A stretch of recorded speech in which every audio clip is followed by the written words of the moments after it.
я, член поход коллектива, сделал в начале года взнос. Я прямо на сегодня, я охотник, член охот коллектива. В начале года наша бригада, вся наша бригада, внесла порядка по 500 гривен взнос официально.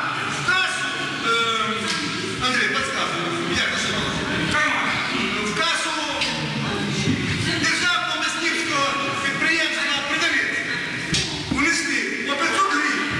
На ці 500 гривень у нас було там только 16 или 18 человек входит в коллектив. Нам объективно было выделены лицензии. Я не спрашивал, потому что хоть послуги, где, мы еще не платим за послуги, где сельхозавтра их класс, вже на них участвують. Я не хочу сказати, що практично особисто я убив. Одну лисицю, мабуть, ту лисицю, що вони хотіли потім через виключити, поставили, що, скажімо, якоби скажена. І, що уважаємо були, я з 83-го года охотник. Официально участвовал в промежах, но охота я не нарушал ни разу. Давайте этим бандитам, взяточникам, хамлу, тому, хай стреляют. Это взяточники всі. Ви гаїшникам багато грошей за свою життя роздали? Багато. Багато? От вони ті гроші і платять за кабанів.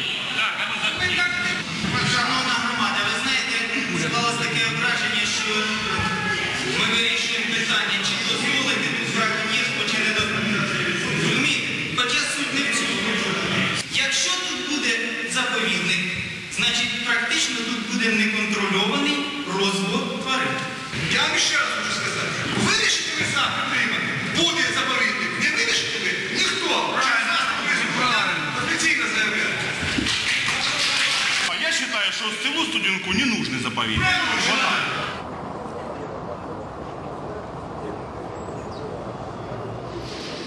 Інформую вас, що від голови Ізюмської районної державної адміністрації та від голови Ізюмської районної ради надійшли листи з зауваженнями та проханнями зняти з розгляду додатків 1 та 3 до рішення в зв'язку з тим, що рішенням Ізюмської районної ради на останній сесії було призупинено згода щодо всіх заповідних фондів.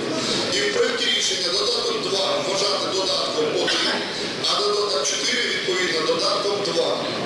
Ми не можемо нехтувати рішенням районної ради, бо без згоди районної ради неможливо прийняти це рішення. Чи є необхідність додаткового обговорення цих зауважень? Матеріали у нас на руках всі є. Тому я прошу депутат Русанов.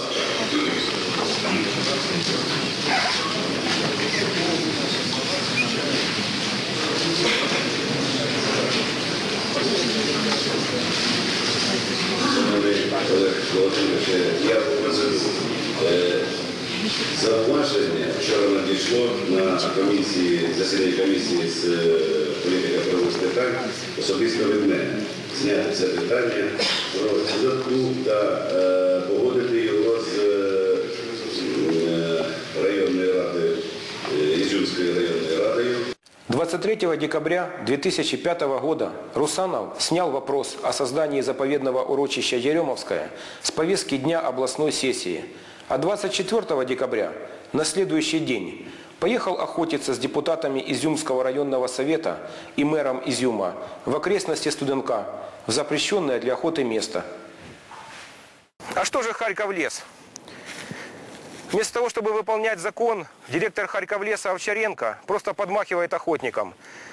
Ведь там пахнет деньгами, а охрана природы не платит. О Еремовском Овчаренко говорит. И по Еремовскому есть проект, разработан институтом экологических проблем нашим харьковским. Единственное, что плохо, что иногда включаются вот эти вот заповедные территории, такие объекты, которые никакой там ценности нет. Более того, там включаются такие насаждения, которые нужно срочно заменить. Порослевые насаждения 4-й, 5-й генерации, ну, в частности, по Еремовскому.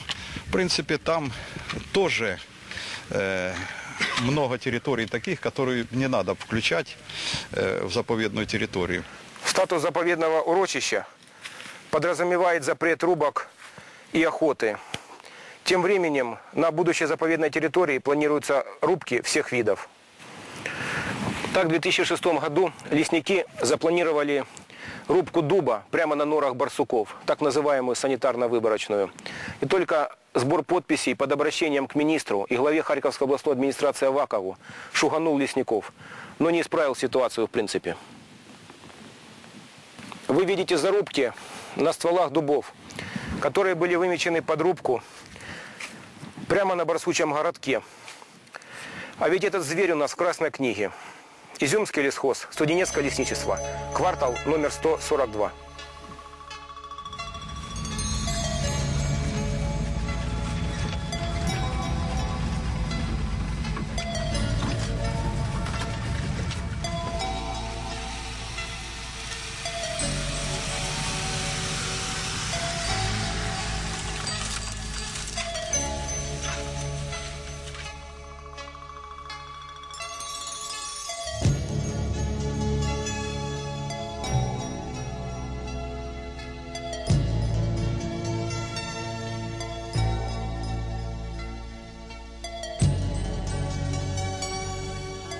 Опять Студенецкое лесничество, Изюмский лесхоз.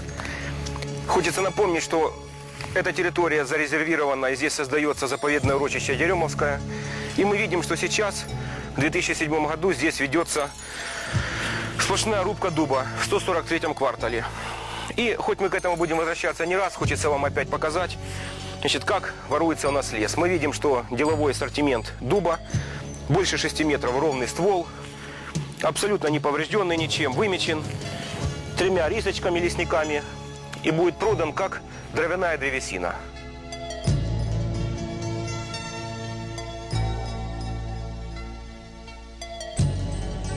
Масштабы воровства тяжело себе представить.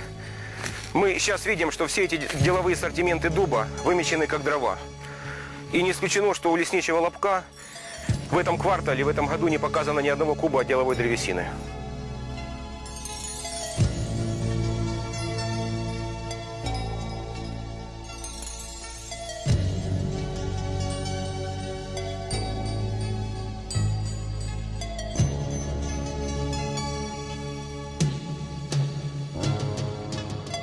Но лесники идут дальше. И на 2009 год планируют сплошную рубку дуба, рубку главного пользования на территории будущего заповедного ядра. В 70 метрах от гнезда орлана белохвоста. 135-й квартал, Студенецкое лесничество.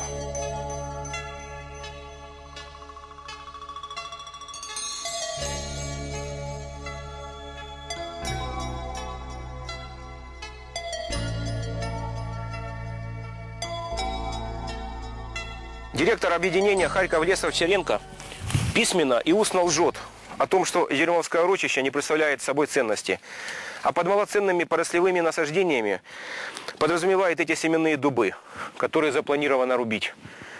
Студенецкое лесничество, 135-й квартал, 5-й выдел, Изюмский лесхоз. На территории будущего заповедного урочища Еремовское большинство дубов семенного происхождения. Это очень ценно для заказника. Но их ценность по-своему понимают лесники. Их можно очень хорошо продать.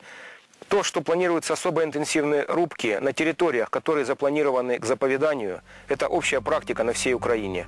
Но на территории Харьковской области наглость лесных воров просто возмущает.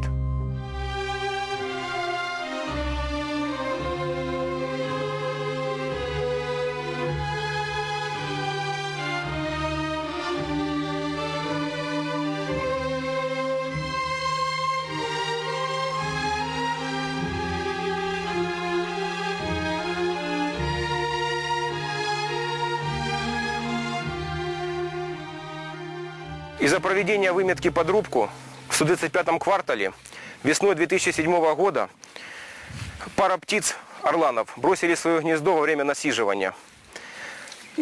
Студенецкое лесничество, Изюмский лесхоз. Лесники прямо здесь останавливали свою машину в течение месяца. Там, где мы находимся сейчас с вами, прямо под гнездом.